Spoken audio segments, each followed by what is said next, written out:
पिछले दो तीन ट्रेडिंग सेशन की जो गिरावट देखने को मिली है वो बिकॉज ऑफ लिक्विडिटी इश्यूज।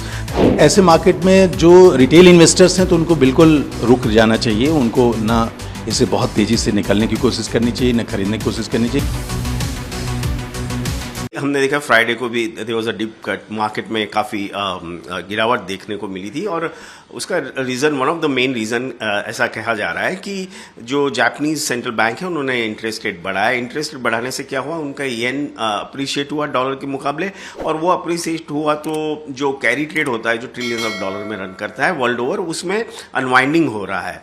अब उस वजह से we are seeing selling pressure across the globe. ये लिक्विडिटी ड्रिवन प्रॉब्लम है, not fundamental. To some extent ये मानता हूं मैं कि मिडिल ईस्ट में भी थोड़ा सा जियोपॉलिटिकल सिचुएशन पे भी लोगों को एक ओवरहैंग चल रहा है, लेकिन ज़्यादा करके मुझे मानना है कि पिछले दो तीन ट्रेडिंग सेशन की जो गिरावट देखने को मिली है वो बिकॉज ऑफ लिक्विडिटी इश्यूज। तो मैं मानता हूं जहां तक भारत की मार्केट का सवाल है, हमारे यहाँ वैसे भी एफपीआई ने लगातार बिकवाली की है, उनका कोई लंबी चौड़ी पोजीशन नहीं है, उनकी ओवरऑल होल्डिंग भी नीचे आई है। तो मैं मानता हूँ हमारे यहाँ स्टेबलाइज जल्दी होंगे। हालांकि we can not totally insulate ourselves from global cues, but जब स्टेबिलिटी आएगी तो हम लोग जो पहले कंट्रीज में आती है वो उसमें से एक रहेंगे। पिछला हफ्ता भी जो है नेगेटिव पॉइंट्स में थे, कहीं ना कहीं जब बजट आया सरकार का उसके बाद मार्केट काफी अच्छा ऊपर गया, लेकिन सडनली जो है डाउन हो गया। तो लोगों के दिमाग में वो सवाल भी कहीं ना कहीं अब पैदा हो रहा है। नहीं, मेरे ख्याल से वो नहीं इश्यू है। इश्यू यहाँ पे ये लिक्विडिटी और ग्लोबल क्यूज है।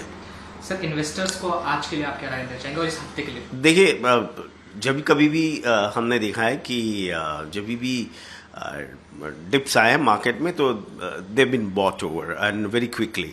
तो मैं मानता हूँ कि ध्यान रखें कि जो अच्छे शेयर्स हैं वो शेयर्स अगर उसमें गिरावट आती है तो उनको अपने पोर्टफोलियो में ऐड करना ना भूलें। भारत की मार्केट में ऐसा कोई प्रॉब्लम नहीं है। ये गिरावट जो देखी जा रही है वो अंतर्राष्ट्रीय मार्केट की गिरावट को लेके इसका प्रभाव देखा जा रहा है।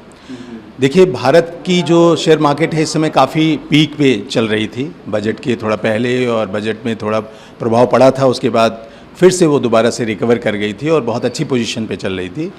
और शेयर मार्केट हमारी क्योंकि बहुत हाई पी पे और बड़े अच्छे मार्केट वैल्यूएशन पे चल रही, तो कोई भी हलचल राष्ट्रीय या अंतर्राष्ट्रीय होगा तो उसका एक प्रभाव तुरंत दिखता है।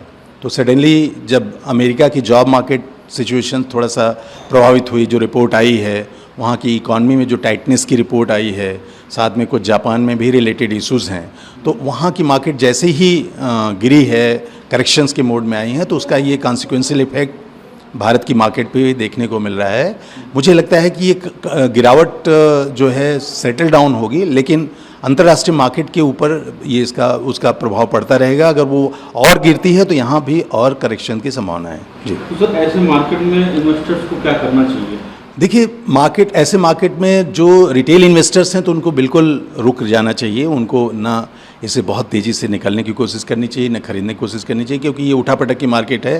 क्योंकि मार्केट पीक पे चल रही है तो रिटेल्स को तो हम लोग हमेशा कहते हैं कि सिस्टमेटिक इन्वेस्टमेंट प्लान में रहना चाहिए, धीरे धीरे खरीदारी करनी चाहिए, लॉन्ग टर्म करनी चाहिए।